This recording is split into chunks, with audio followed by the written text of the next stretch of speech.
Let me ask you, with regards to the ILO team that's going in October, who do they expect to meet with? Is there a sense that they will be well received, or is this going to be, a very difficult uphill battle for them? And along those same lines, Mr. Gwagwa, you might recall back in 2005, the African Union sent a human rights observer. He got to the airport, and that's about as far as he got. He was sent back. Although a UN researcher, rapporteur, for want of a better word, was sent on the housing issue, and that report was devastating, and it did have an impact in at least exposing, what Mugabe was doing when he was just literally leveling whole stretches of housing. So if you could, the ILO, what are the realistic expectations? Do you know who's heading it for the ILO?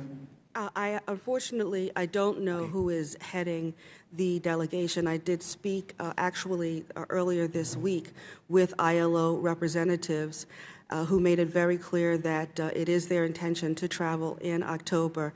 It's unclear at this point in time how they will be received. I would speculate, though, I'll sort of go out a little bit on a limb and say that the government will receive them.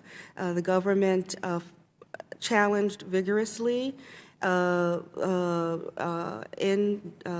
this summer their inclusion in the current case, and made it very clear that they would like to see things differently. And so I don't have the sense that they would refuse entry to the ILO. Now, when labor leaders meet with the ILO in country, what risk does that entail? You testify that there's some 150 workers that are part of organized 150,000. 50,000, I'm sorry, representing 30 affiliates. Has there been growth in union membership or decline? Is it static? And what happens to those who are already part of the union? You mentioned dismissal wages, but is that, for people who are aspiring to become organized and part of a labor union, or people who are currently in a union? The union membership in Zimbabwe has declined significantly. It's declined because of the virtual collapse of the economy.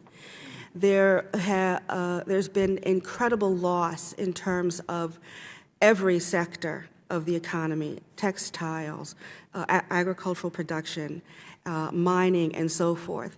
And many of the areas that have seen growth, for example, mining, those unions, for the most part, are not unionized, and the level of violation of basic worker rights is extremely high. In terms of the level of risk, trade unionists, particularly trade union leaders, do experience a high level of risk, without a doubt. They're aware of that risk, and they assume the responsibility for representing workers, and they embrace that responsibility. So they don't run from the risk. In fact, one of our partners said they assume that 1 in 5 of their staff is a part of the security sector and there to inform. And so there is a level of maturity, a level of awareness, but overall a high level of commitment to advancing the cause of worker rights in the country. Could I just ask you, because I know the South African trade unions have been a great ally of the trade unions in Zimbabwe. Has that influenced the South African government to be more robust in its protestations against? There are very clear examples in the past of COSATU in particular being able to use its power, its muscle, to change or nudge changes in the policy of the South African government. I think that given the current situation that we're in with the election in Zimbabwe and the response of the South African government, we clearly are at a point in time where there needs to be an intensification of the dialogue between the trade unions of South Africa and Zimbabwe. One of the things that the trade union regional groupings was able to organize prior to the elections was its own observation mission that included over 20 trade union leaders from about 13 countries. They came, they observed in partnership with the ZCTU, and they came out with a report that was extremely critical, and they applauded the country for the peaceful elections, but noted that there was no possibility for free and fair elections, and that the elections were not credible. So you've got the trade unions in the region who are of an opinion and that the election was not credible, and they have communicated by and large their views to their governments and will continue to do so. Let me ask you, Mr. Gwagwa, in your testimony you say, now is not the time for the USA to cower or whisper on Zimbabwe or hide Zimbabwe behind the Syrian agenda, which I think is a very important point. Very often we fail to multitask the way we should, and next thing you know, very important abuses and deteriorations in other countries don't get the focus that they ought to. One of the reasons why we're having this hearing today is to keep our focus as a committee and to dialogue with our executive branch, but also to ask your input. But have we made Zimbabwe a sufficient priority in our foreign policy? You did speak very well of our ambassador, and I'm sure he'll be glad to hear that. But if you could elaborate on the overall policy, is it as robust as you would like it to be? Secondly, if you could comment, as I mentioned a moment ago, about is it time for the AU? In 2005, the human rights officer tried to get in, didn't get in, to resend a person to observe human rights. It might have a chilling effect even on any deterioration. Just like I do believe the ILO mission will have nothing but positive impact going forward. And you did speak of flight post-election. Are those properties then confiscated by the government when people leave? And how widespread is that? Are people really uprooting and leaving out of fear? If you could. In terms of the U.S. policy, well, I think the U.S. has really been doing enough because there are other fishes to fry, and we can't expect the U.S. to be putting all its focus on Zimbabwe when there are people dying in Syria, in Egypt, and other nations of the world. But the overall impression is that Zimbabwe is a slow-burning situation, which is why it is in the back burner of many countries' foreign policies, because you can't compare Zimbabwe to Syria, you can't compare it to Egypt, because you don't see people dying in the streets, you don't see a lot of people being, because there are factors or the situation, the factors in Syria, Egypt, and Zimbabwe are totally different, because Zimbabweans are peace-loving people. We are long-suffering, and we know what happened between 1965 and 1980. We are not a fighting country, but it does not mean that we are not angry. So because of that, it's a slow-burning situation. Sometimes people say, well, they are better countries to be focusing on. But in terms of regional stability and in terms of within the SADC, I actually think there should be more focus on Zimbabwe, because I've seen reactive foreign policies where governments want to go and quench wars instead of taking preventative measures so that such atrocities do not take place in the first place. So yes, the U.S. has been doing, but it could do better in terms of engagement. And number two, the issue of sending another representative. Zimbabwe has been notoriously known even at the United Nations Human Rights Council, where I say UNHRC, it's supposed to be United Nations Human Rights Council, for ignoring requests for visits, special rapporteurs. In 2010, the story of Manfred Novak, who was, deported at the airport.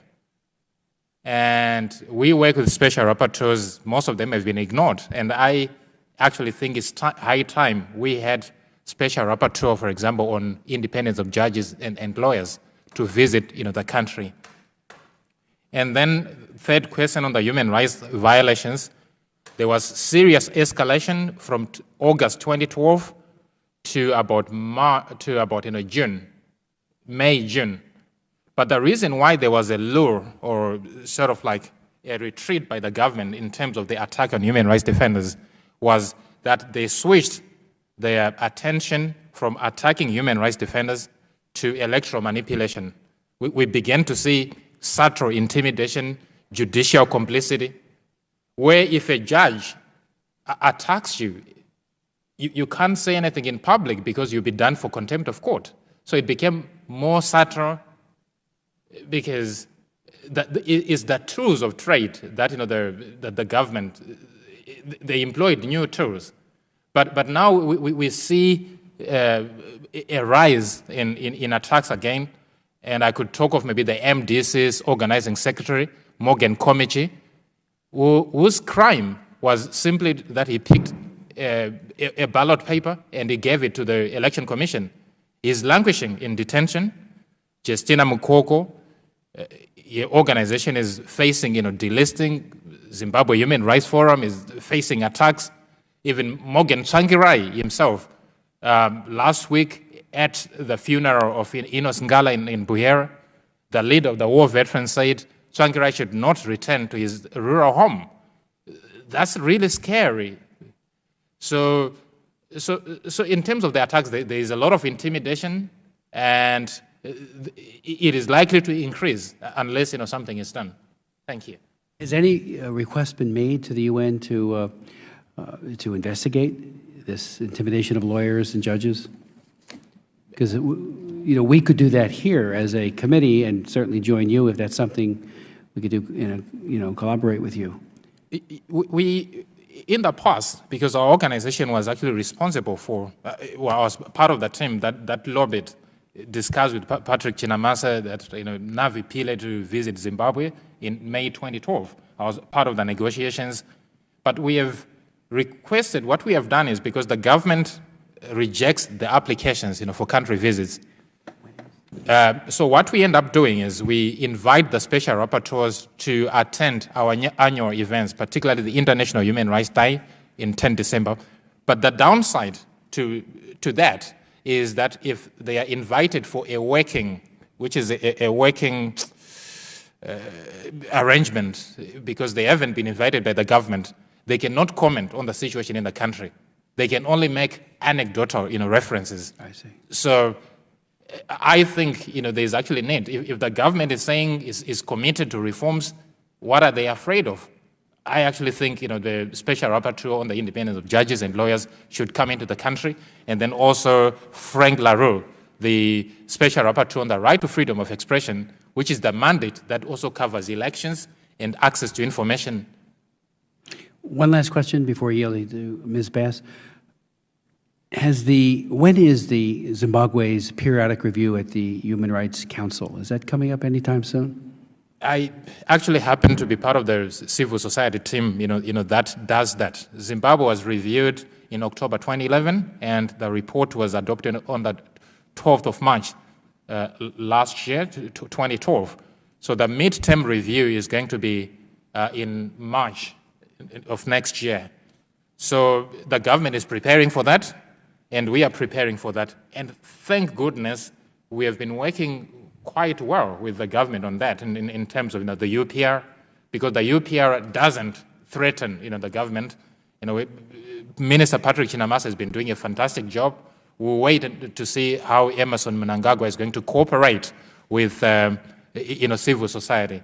But I'm going to be having a Skype interview with the United Nations next week on maybe strategic areas where I think we need support. So I couldn't go to the Human Rights Council session, which is undergoing as we speak because of this commitment, but we have a Skype interview to discuss strategy in terms of where the country goes from now. Thank you.